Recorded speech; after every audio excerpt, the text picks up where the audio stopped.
Hey, Warren Eckstein here. Normally I'm giving all kinds of pet advice, helping you cope with your pets, or more than likely, helping your pets cope with you. But years ago, I wrote an autobiography of some of the things that kind of helped me throughout the years, just loving what I do. I want to share one of those stories, which is pretty rare, but I'll be doing it from time to time. It's a story of Mark Walensky. It was 1981. This is an article that appeared in Newsday in 1981. It was titled, Boy's Best Friend Helps in Therapy.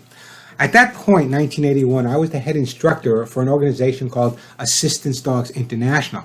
What I was doing at that point was training trainers from all over the world up in Brewster, New York, to come and learn how to do training specifically for humans with challenges. It wasn't being done on any wide scale yet. There were dogs for those visually challenged, and a few places training dogs for those hearing challenged, and a couple doing some physical challenges as well. But no one was really working on the psychological effects of having a pet. A call came into the organization from a professor living actually in my hometown, Oceanside, Long Island. And he had a son with Down syndrome, and he was having a really, really rough time. All the kids in the neighborhood were kind of teasing him, and he was just feeling really down and out. So his brother happened to be a magician, and his brother would do all these magic tricks. And what would happen is Mark would love his brother so much, but he would try to do the tricks his brother did and obviously was unable to do it. So they called me and said, is there anything we can do at this point? I had a long conversation with the family and with Mark, and it turned out Mark was really not only suffering with Down syndrome, but also challenged with the people around him outside of the family.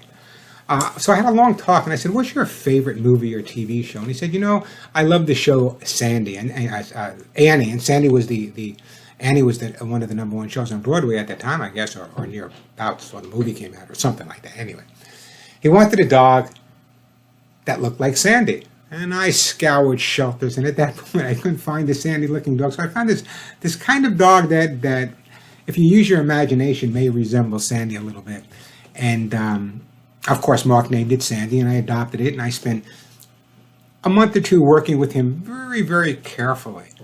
And what I did is I taught the dog to do many, many different tricks with Mark. And the reason I did that is every time Mark went outside, as I said, the kids in the neighborhood would shun him. Get out of here, we don't want to play, whatever kids do.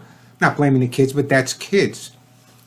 And what would happen is after I trained Sandy for Mark, Mark would go outside and he'd be practicing the training I would show him. The basic stuff, he'll sit, stay down, and come. But I also taught the dog a couple of other tricks, like pick the thing out of the right hand and the balance, whatever. Anyway, Mark would now go outside with Sandy, and he would do these tricks in front of his house. And the other kids in the neighborhood would come over and watch Sandy perform these tricks for Mark.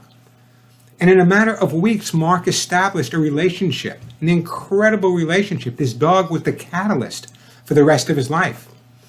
And Mark went on, and they all finished school, and I haven't lost touch with him a few years back, but I'm sure he's still kind of doing well, living on Long Island.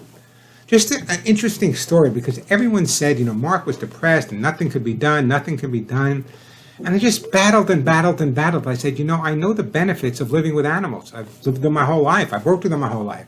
And as Assistance Dog International head trainer, I said, let me give this a shot. And I gave it a shot. And again, let me show you that photo at the end.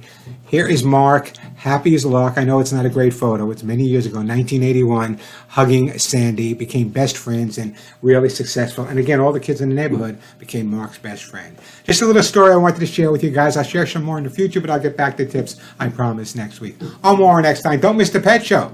Never miss the pet show. And give your dogs a big hug and a kiss from me.